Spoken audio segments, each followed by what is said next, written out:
Okay सिद्धि जी, जी sir. 6 प्रश्नों का सही उत्तर हो गया आपका।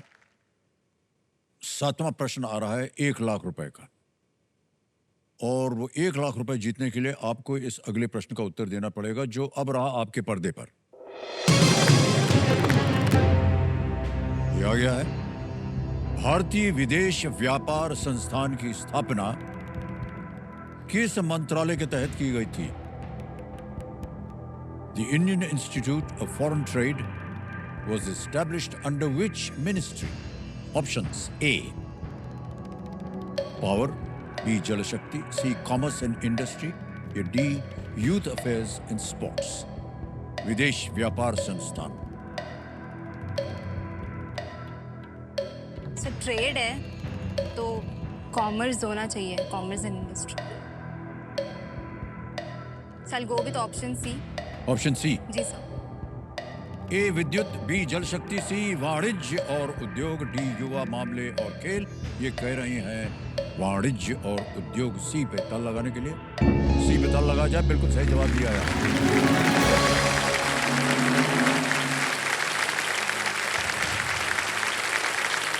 वेल ग्रेट सिद्धि जी, आगे चलते हैं। 8वां प्रश्न आ गया है, इसके लिए मिलेंगे 2 लाख रुपए आपको।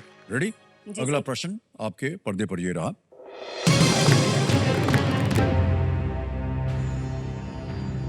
उस मिशन का नाम सूर्य से संबंधित किस ग्रीक देवता के नाम पर है जिससे मानव पहली बार चंद्रमा पर उतरे थे? The mission that landed the first humans on the moon shares its name with which Greek god associated with the sun? और आपके विकल्प ये हैं आपके सामने। A. Apollo, B Hermes, C Poseidon, या डी ज़्यूस।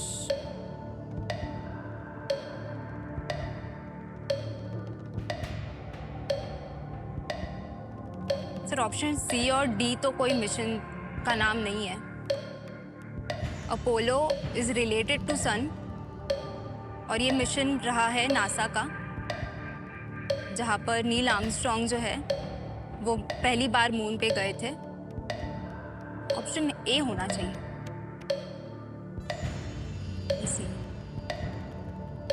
चल go with option A, Apollo. Go with ए।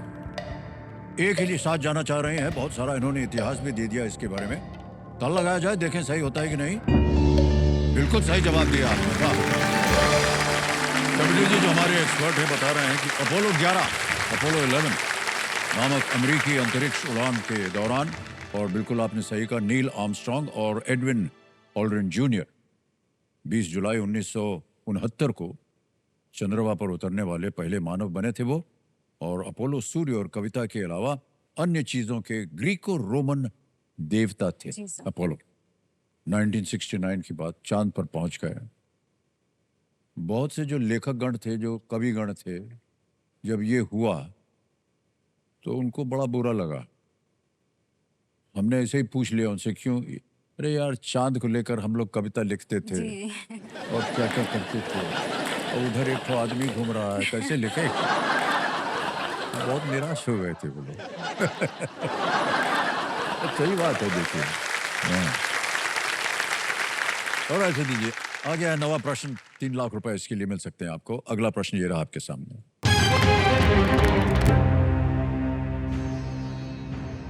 इनमें से किसे शरीर में रक्त वाहिका के अंदर डाला जाता है ताकि रक्त वाहिका को रक्त प्रवाह के लिए पर्याप्त रूप से खुला रखा जा सके? Which of these is put inside a blood vessel in the body in order to keep the blood vessel open enough for blood to flow through? And your options are A. braces, B. defibrillator, C.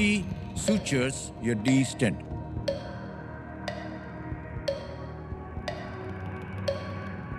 Sir defibrillator लग रहा है मुझे।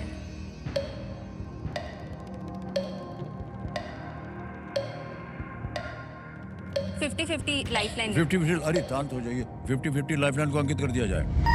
अब सिद्धि जी, 2 जो गलत उत्तर हैं इसमें से मिट जाएंगे। मिटा दीजिए कंप्यूटर जी। जा रही थी डिफिब्रिलेटर पर, सिर्फ बी और डी में वो हो रहा पहुंच गया है, सर गायब। Option D stent. हाँ डी डी स्टेंट। जी सर, क्या करें? लॉक कीजिए सर। लगा दे। डी पे ताला लगाने के लिए कह रहे हैं। अरे ये सही जवाब था।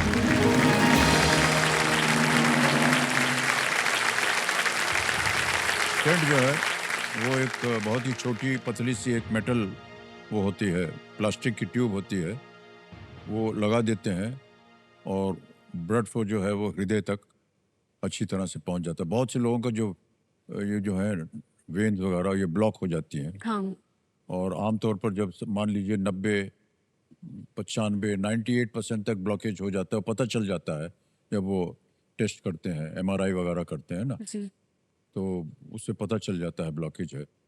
उधर ये एक लगा देते हैं तो रास्ता खुल जाता है हृदय तक, नहीं तो हार्ट अटैक होने की बहुत संभावना हो जाती है।